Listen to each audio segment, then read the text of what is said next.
What's going on, everyone? So, the Los Angeles Lakers, right? Defense, it's a big issue. It's one of my biggest concerns as well, but is it being overblown a little bit, right? Now, I don't think the Lakers are going to be the best defense in all of basketball, but could they be good enough to go win? I've talked about it. I believe the Lakers are going to be the best offense in all of basketball, if not top three at worst. I mean, the Luka Ayton pick and roll is probably going to be the best play in all of basketball. Probably gonna be the two best offensive action in all of basketball. DeAndre Ayton was fourth in efficiency last year, right? And that was on Portland. Now he's playing with Luka on the Lakers. Number one last year was actually Cade Cunningham and Jalen Duren, right? So something to kind of keep an eye on. But regardless, I think the Lakers are going to be one of the best offensive teams in all of basketball. But defense, right? Got to have a balance. You don't have to be the best defensive team in all of basketball, but if you're the best offensive team, you need to at least be good enough defensively, particularly come playoff time. Not really worried about it during the regular season. During the regular season, you can score enough and be a good enough offensive team to where you can be a top seed. I mean, Sacramento did it a couple seasons ago. Denver was 15th in defense during the regular season, right? And they won the championship. They were second worst defense in the playoffs and won the championship because their offense was that good. So it is possible that even if the Lakers are just a serviceable defense, that they're able to win an NBA championship. I just more worry about come playoff time when, the well dries up. I don't care how good of an offense you are, you're going to go on stretches where you're struggling to score the basketball. The physicality changes, right? You're not getting the whistles, you're not getting the free throws, you're not seeing the ball go through the hoop, right? There's a lot of factors that go into it, and you need to be able to at least keep teams at bay long enough to where you can kind of stay within striking range. Right? You look at the Denver series, right? When we got smacked. When the offense was cooking, Lakers were smoking, right? Up 20 points, looking like we were about to sweep that. Woo, let's go, baby. And then all of a sudden the offense dries up and we can't get stops and they just plow right through us. Pause, right? So that is something that I think Lakers need to improve on. But here's the thing. Lakers last year with basically the same five we're going to have, plus a Jackson Hayes, was the best defense in basketball for 23 games, which is a quarter of the season. It's not a small sample size. It's a pretty good sample size.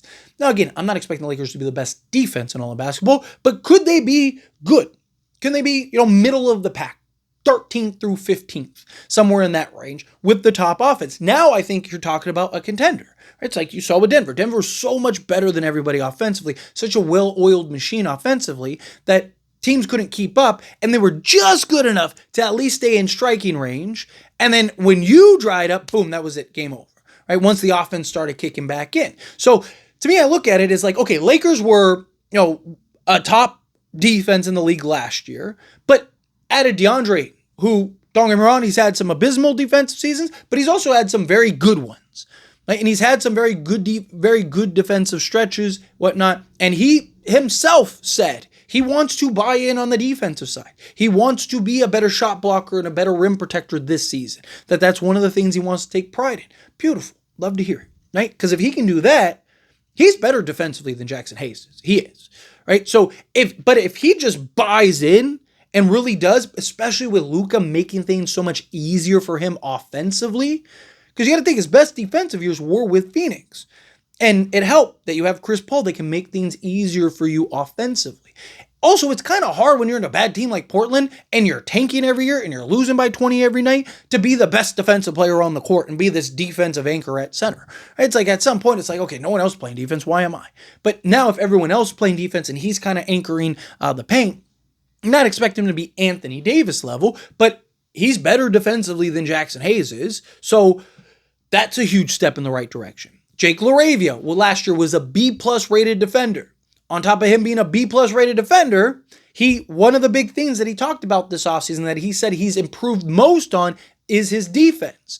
He could potentially be a legit 3-and-D guy.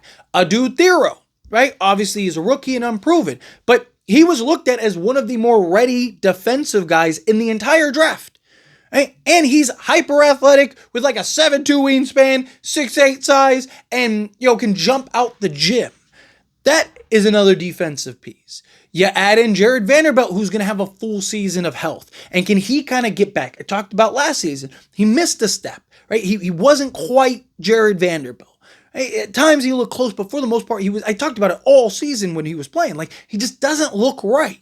Well, if he gets back to being that, conference finals run Jared Vanderbilt, you don't think that makes a difference? Gabe Vincent, same thing. I think that they need to trade Gabe Vincent, but, right, he's a two-way 3-and-D style guard who is coming off and is going to have a full offseason of health and whatnot. Can he kind of be better? He had those moments towards the back end of the season where he started to kind of come into his own a little bit. Can he get back to being that?